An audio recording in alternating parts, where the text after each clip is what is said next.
Well, the equity markets on Wednesday morning got off to a bit of a tentative start, but nonetheless quoting around the 12,850 mark.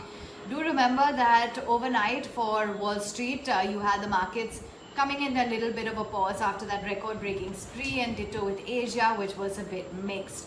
So around the 12,890 mark is where the market started off this morning. The Sensex as well finding its feet, but nonetheless quoting around the 43,950 to 44,000 mark in trade. Broader markets in comparison far more stable for the mid-cap indices, while the small caps splitting between the green and the red. In terms of sectoral indices, well, it was real estate that took leadership on the upside. You had PSU banks which gained traction, not to mention the Nifty Bank up nearly 200 points at 29,399 levels. On the flip side though, FMCG as well as media, IT, those indices were down by about 0.33%. Taking it straight then to some of the movers on the frontline index then, and you clearly saw traction building up within Adani Ports. That stock getting off to a good start around the 390 mark, up about 3%. Tata Motors in top gear, 2.3% higher, now at about 162 rupees. SBI in the green, ICICI Bank contributing, Bajaj Finance and Bajaj Finserv both notable performers on the upside. You had JSW Steel, Kotak Bank as well as Maruti, and Reliance Industries quoting at about 2,000 levels, so up 0.33%. On the flip side though, BPCL looking quite tentative yet again. You had Titan in the red, down nearly 1%. Britannia, HUL keeping the FMCG index move subdued. Coal India, Sun Pharma as well as TCS were some of the other stocks on the downside.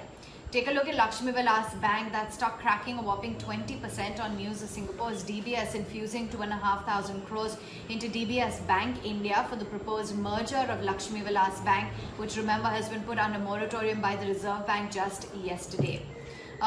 In addition to that, then you did have some other stocks that are in focus on the back of news. Motherson Sumi, Morgan Stanley has maintained an overweight rating on the stock with the target price at about 144 rupees per share, and they see quite a bit of upside going forward. They believe that the upward revision in the global production will augur well for the company, and they see further improvement in the profitability.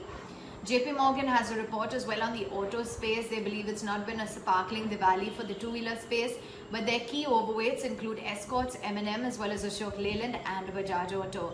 Tanla Solutions was another stock in focus. Two overseas private equity investors have bought stake into the company from GSO Capital Partners. Meantime, within the broader universe as well, quite a few stocks that are buzzing in trade. Adani Green, for instance, holding out. You've also got something like Adani Ports, which is active. Adani Gas, that is. Adani Green, 2 in the green. You've got something like Gayatri Projects, RBL Bank, Jamna Auto, Mahindra CIE, 2.5%, Blue Star as well as Trent in the green. So, apart from Karur Vysya Bank on the flip side, apart from Lakshmi Vilas Bank, there's Karur Vysya Bank in the red, ICICI Lombard, India Bulls Realty, JNK Bank as well as PVR, Torrent Pharma and MMTC.